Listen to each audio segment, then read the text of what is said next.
সুপ্রদর্শক আসসালামু আলাইকুম, স্বাগতম এখনকার এই আলোচনার সাথে আসিমি মাসুদ রানা। দর্শক, মার্কিন বাহিনীর কাছে কখনোই নতি স্বীকার করবে না ইরান, এরকম একটা ভয়ঙ্কর তথ্য প্রকাশ করেছে মার্কিন গোয়েন্দা সংস্থা সিআইএর পক্ষ থেকে।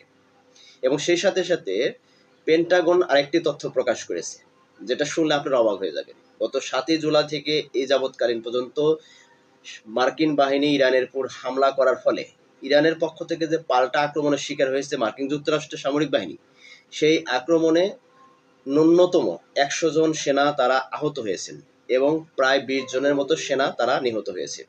এবং এটার সংখ্যা যখন পেন্টাগন প্রকাশ করেছে, এটা প্রকাশ করার সাথে সাথে যুক্তরাষ্ট্রে এক ভয়াবহ পরিস্থিতি সৃষ্টি হয়েছে। ইতিমধ্যে যুক্তরাষ্ট্রের প্রেসিডেন্ট ডোনাল্ড ট্রাম্প এবং তার প্রশাসনের ব্যাপক জনপ্রিয়তা ধস নেমেছে। পাশাপাশি আরেকটা বিষয় আপনাদের সাথে বলে রাখি, সেটি হচ্ছে যে যুক্তরাষ্ট্রের ইতিহাসে 1983 সালের পর থেকে আজ অবধি পর্যন্ত সবচাইতে তেলের মজুত কমে গেছে কয়েকদিনে, যেটা অত্যন্ত ভয়ঙ্কর একটা অশনি সংকেত যুক্তরাষ্ট্রের জন্য। এবং আরেকটি বিষয় আপনাদের সাথে সেটা জানিয়ে রাখি, সেটি হচ্ছে টানা 10মবারের মতো যুক্তরাষ্ট্র ইরানের উপর আক্রমণ করছে। স্বাভাবিকভাবে যে সমস্ত আক্রমণগুলো করছে ইরানের উপর, সেটা আমরা বুঝতেই পারছি বা দেখতেই পাচ্ছি যে ইরানের বিদ্যুৎ কেন্দ্রগুলো, ইরানের যে বিভিন্ন রাডার সিস্টেমগুলো আছে, তারপরে আপনার রাস্তাগুলো আছে, যোগাযোগ ব্যবস্থা স্থাপনাগুলো যেগুলো আছে, খাদ্য গুদামগুলো আছে, এগুলোর উপর স্বাভাবিকভাবে আক্রমণ করতেছে যুক্তরাষ্ট্রের পক্ষ থেকে। কিন্তু সেই পাল্টা জবাবস্বরূপ আজকে যুক্তরাষ্ট্রে কি করছে জানেন? যুক্তরাষ্ট্রে অত্যাধুনিক একটি যুদ্ধ বিমান F-15 বিধ্বংস করেছে জর্ডানে, যেটা অবস্থান করতেছিল। পাশাপাশি তারা হরমুজ প্রণালীর আপনার একটা ট্যাঙ্কার জাহাজ ধ্বংস করছে, পাশাপাশি আরো দুটা তেলবাহী জাহাজও তারা বিধ্বংস করে দিয়েছে। এই সামগ্রিক এই সমস্ত বিষয়গুলো নিয়ে আজকে ভিডিওতে আমরা বিস্তারিত আলোচনা করব। দর্শক, এগুলো কিভাবে সম্ভব আসলে? এই যে যুক্তরাষ্ট্র যে আজকে তাদের একটা সিআইয়ের পক্ষ থেকে যে তাদের একটা ভয়ঙ্কর তথ্য উঠে এসেছে যে কখনো ইরান মাথা নত করবে না। কেন করবে না সেই বিষয়গুলো সিআই প্রকাশ করেছে। এবং সাথে সাথে যে পেন্টাগনের পক্ষ থেকে তাদের কাছে জানানো হয়েছে যে তারা বলছে যে প্রায় 100 জন সেনা আহত হয়েছে এবং প্রায় 20 জনের মতো তারা নিহত হয়েছে। এই বিষয়গুলো নিয়ে আজকে ভিডিওতে আমরা বিস্তারিত আলোচনা করব। দর্শক, চলুন আমরা কথা না বাড়িয়ে মূল আলোচনায় যাব। আশা করি আলোচনা সম্পূর্ণ শুনবেন। শোনার পরে যদি আপনাদের কাছে ভালো লাগে লাইক দিবেন, শেয়ার করবেন, আপনার মন্তব্য থাকলে অবশ্যই মন্তব্য করবেন। পাশাপাশি আপনারা যদি চ্যানেলে নতুন হয়ে থাকেন দয়া করে চ্যানেলটাকে সাবস্ক্রাইব করে পাশে থাকা বেল আইকন চেপে রাখবেন। চলুন আমরা যে সিআই যে রিপোর্টটা যুক্তরাষ্ট্রের পক্ষ থেকে যেটা প্রকাশ করা হয়েছে এবং তারা যে একটা প্রতিবেদন আকারে সেটা প্রকাশ করেছে ওয়াশিংটন পোস্টে মাধ্যমে জানিয়েছে যে আজকে সিআই একটা তথ্য উঠে এসেছে, সেটি হচ্ছে যে ইরান প্রশাসন বা ইরান সরকার কখনোই যুক্তরাষ্ট্রের সামরিক বাহিনীর কাছে মাথা নত করবে না।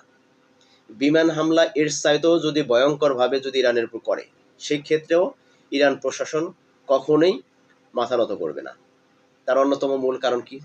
সেটি হচ্ছে একটি সরকারের উপর যখন সকল প্রশাসনের তার আনুগত্য থাকে এবং জনগণের যখন আনুগত্য থাকে, সেই সরকারকে উৎখাত করা বা ওই রাষ্ট্রকে নতি স্বীকার করানো কখনোই কোনো রাষ্ট্রের জন্য সম্ভব না। ইরানের পক্ষ থেকে বলা হয়েছে, কিন্তু ইরানের পররাষ্ট্রমন্ত্রী আব্বাস আরাকচি কিন্তু দিয়েছে স্পষ্ট করে যে ইরান কখনোই যুক্তরাষ্ট্রের হামলার মুখে কখনোই নতি স্বীকার করবে না। এবং সিআইয়ের যে রিপোর্ট, এই দুটি কথা, আব্বাস আরাকচির যে হুমকি এবং সিআইয়ের রিপোর্ট, দুটি কিন্তু পরস্পর কিন্তু মিলে যাচ্ছে।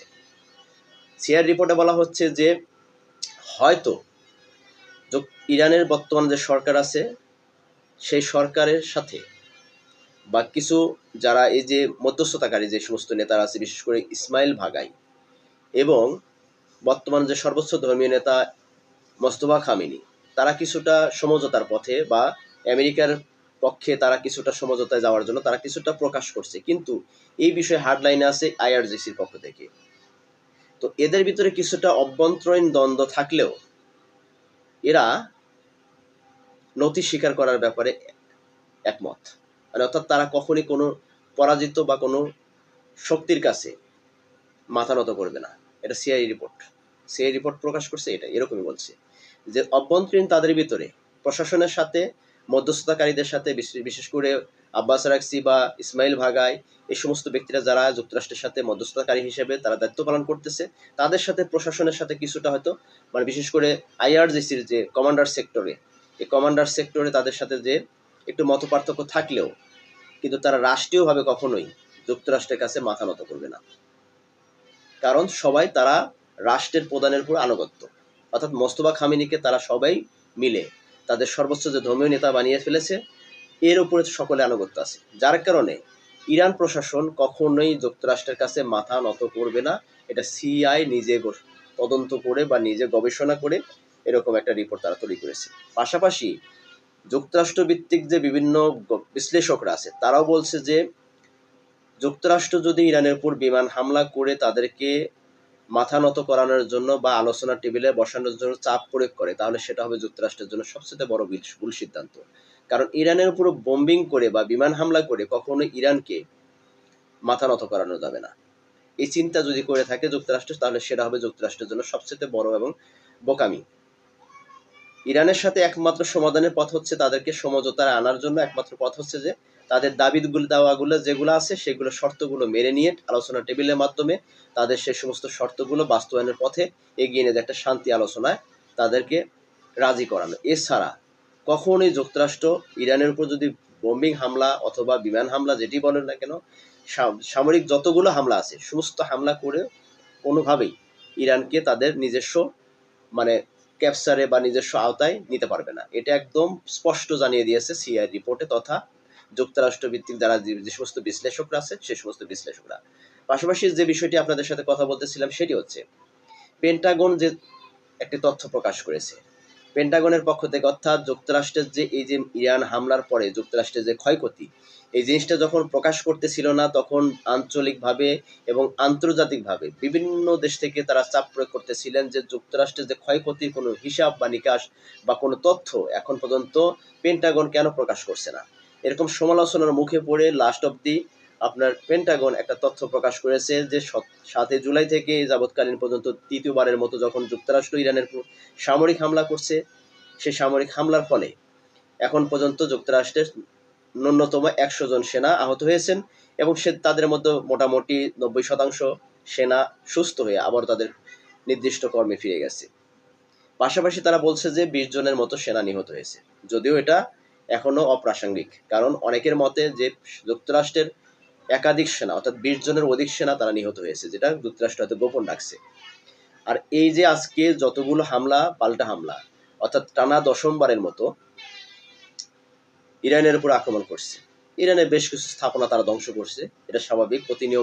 প্রতিদিনের নিয়ম অনুযায়ী যেভাবে ইরানের যে সামগ্রিক যে অবকাঠামোগুলো যে সমস্ত অবকাঠামো স্থাপনাগুলো আছে সেই সমস্ত স্থাপনাগুলোর উপর তারা প্রতিনিয়ত তারা বোম্বিং করতেছে, তারা ক্ষেপণাস্ত্র হামলা করতেছে, ড্রোন হামলা করতেছে, এর ফলে তাদের কিছু ক্ষয়ক্ষতি হচ্ছে, ইরানের বেশ কিছু ক্ষতি হয়েছে এবং হচ্ছে। কিন্তু পাল্টা জবাবস্বরূপ ইরান কিন্তু সেই জায়গা থেকে যুক্তরাষ্ট্রের সবচেয়ে বড় ক্ষতি করে ফেলছে। সেটি হচ্ছে ইরানের সবচেয়ে মানে শক্তিশালী যুদ্ধ বিমানগুলোর মধ্যে অন্যতম একটি F-15 তো আধুনিক, এবং 16-এর নিচে যে 15 যুদ্ধ বিমানটা আছে সেটা বিধ্বস্ত করেছে জর্ডানের উপকূলে হামলা করে। এবং সেই সাথে সাথে এরা আবার হরমুজ প্রণালীতে একটা ট্যাঙ্কার জাহাজ ধ্বংস করে দিয়েছে এবং সেই সাথে আরও 2টা তেলবাহী জাহাজও ধ্বংস করছে। ফলে এখন যুক্তরাষ্ট্রের মূল ফোকাসই হচ্ছে পারমাণবিক অস্ত্র যেটা আছে সেই দিক থেকে তারা মুভ নিয়ে এখন হরমুজ প্রণালীকে তারা এটাকে মুক্ত করার জন্য তাদের ফোকাসটা হচ্ছে এখন এইদিকে, শুধু হরমুজ প্রণালী না, হরমুজ প্রণালীর দিকে যখন যুক্তরাষ্ট্র কেন এতটা মুভ করার চেষ্টা করতেছে বা এটাকে মুক্ত করার চেষ্টা করতেছে, কারণ একটা মাত্রই হচ্ছে যে সম্প্রতি সৌদি আরবের সাথে ইয়েমেন এর যে হুতি গোষ্ঠী আছে, ইরান সমর্থিত হুতি গোষ্ঠী, তারা ঘোষণা দিয়েছে এই যে লোহিত সাগরের যে বাব-আল মানদেব এই প্রণালীটা তারা বন্ধ করে দিচ্ছে। এরকম বন্ধ করে দেওয়ার ঘোষণা যখন আসছে তখন আলটিমেটলি কিন্তু তারা এখন বিশ্ব বাণিজ্য তেল বাণিজ্য যারা করে এবং আন্তর্জাতিকভাবে যারা তেল সরবরাহ করে এই পথ দিয়ে তাদের কিন্তু ইতিমধ্যে মাথার ঘাম ঝরছে যে যদি যুক্তরাষ্ট্রের এত বাড়াবাড়ির ফলে এই যে সৌদি আরবের সাথে হুতি গোষ্ঠীর যে দ্বন্দ্বের কারণে যদি আবারও বাব-আল মানদেব প্রণালীটা বন্ধ করে দেয় হুতি গোষ্ঠী, সে সাথে সাথে হরমুজ প্রণালী বন্ধ, দুটি প্রণালী যখন বন্ধ করে দিবে তখন আন্তর্জাতিক পর্যায়ে যে তেলের যে পরিস্থিতি বা জ্বালানির যে সংকট দেখা দিবে সেটা ভয়ঙ্কর এক জ্বালানি সংকটে পড়ে যাবে সারা বিশ্বব্যাপী। এই পরিস্থিতি থেকে উত্তোলনের কোনো সুযোগ নেই। ইভেন আজকে দেখেন সর্বশেষ আপনাদের সাথে ভিডিওর শুরুতে আমি বলেছিলাম যুক্তরাষ্ট্র এই যাবৎকালীন 1983 সালের পর থেকে আজ অবধি পর্যন্ত যুক্তরাষ্ট্রের সবচাইতে কম তেলের মজুদ সবচেয়ে কমে গেছে এই বিগত কয়েকদিনে। 51 কোটি সামথিং ব্যারেল তেল মজুদ ছিল যুক্তরাষ্ট্রের, সেখান থেকে কমে 31 কোটি, সম্ভবত 14 লক্ষ ব্যারেল তেল তাদের কাছে এই মুহূর্তে মজুদ আছে এই কয়েকদিনের মধ্যে। যেটা 7 জুলাইয়ের পূর্বে যেটা যুক্তরাষ্ট্রের কাছে ছিল প্রায় 72 কোটি ব্যারেল তেল। এই 72 কোটি ব্যারেল তেল থেকে মাত্র মনে করেন যে এই কয়েক মাসের ভিতরে সেটা আসছিল 52 কোটিতে, 51 কোটিতে। এই গত 7 দিনের ভিতরে বা 10-12 দিনের ভিতরে সেটা কমতে কমতে 17 কোটি ব্যারেল কমে গেছে ইতিমধ্যে। এবার চিন্তা করে দেখেন, এর কারণটা হচ্ছে, অন্যতম কারণ হচ্ছে হরমুজ প্রণালী বন্ধ হয়ে গেছে, বিশ্ব থেকে জ্বালানি সরবরাহ করতে পারতেছে না যুক্তরাষ্ট্র। সেই সাথে সাথে আবার যদি বাবাল মানদেব প্রণালীটি বন্ধ করে দেয়, সেক্ষেত্রে আরো ভয়ঙ্কর পরিস্থিতির মধ্যে পড়ে যাবে।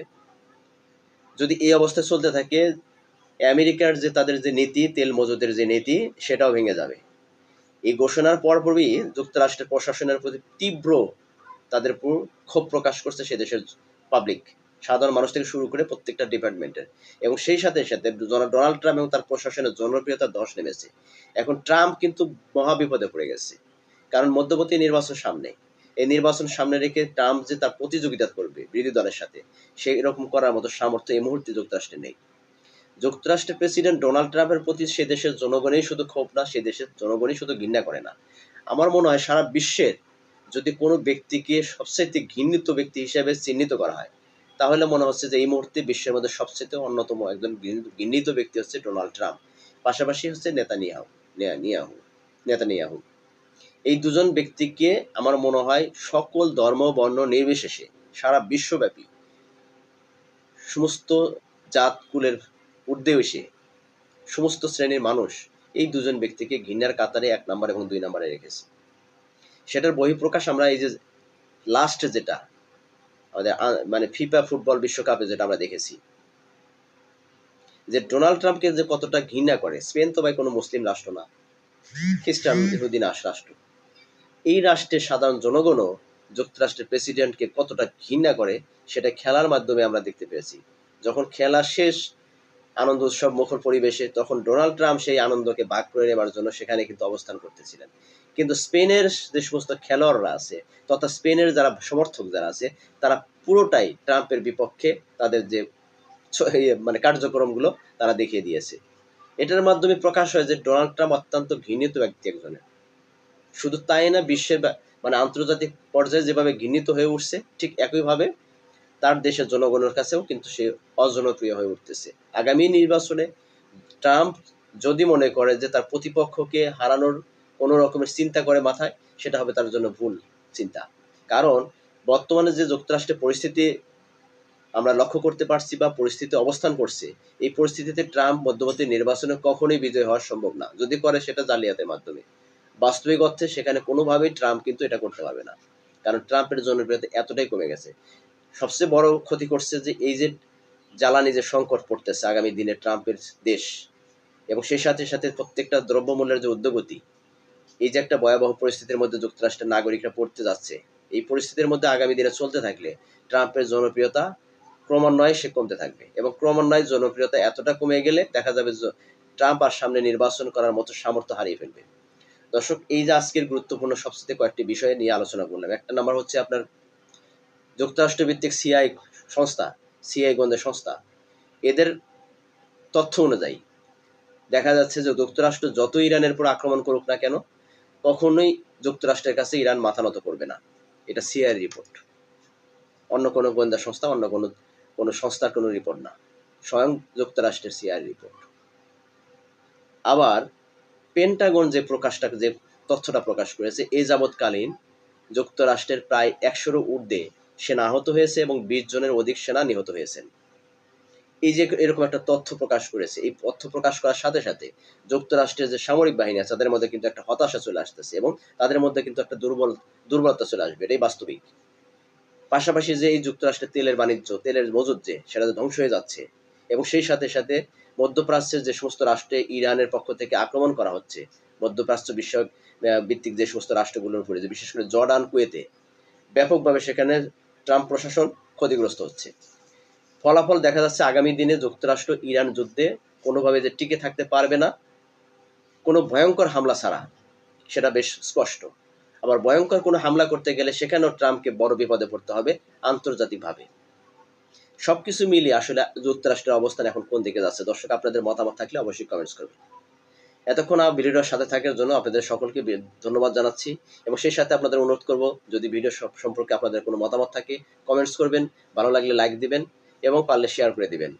সেই সাথে সাথে আরেকটি রিকোয়েস্ট থাকবে, আবারও চ্যানেলে নতুন হলে চ্যানেলটাকে সাবস্ক্রাইব করে পাশে থাকা বেল আইকন চেপে রাখবেন। ধন্যবাদ সকলকে, ভালো থাকবেন, সুস্থ থাকবেন, যার যার অবস্থান থেকে নিজেদের প্রতি খেয়াল রাখবেন। আল্লাহ হাফেজ।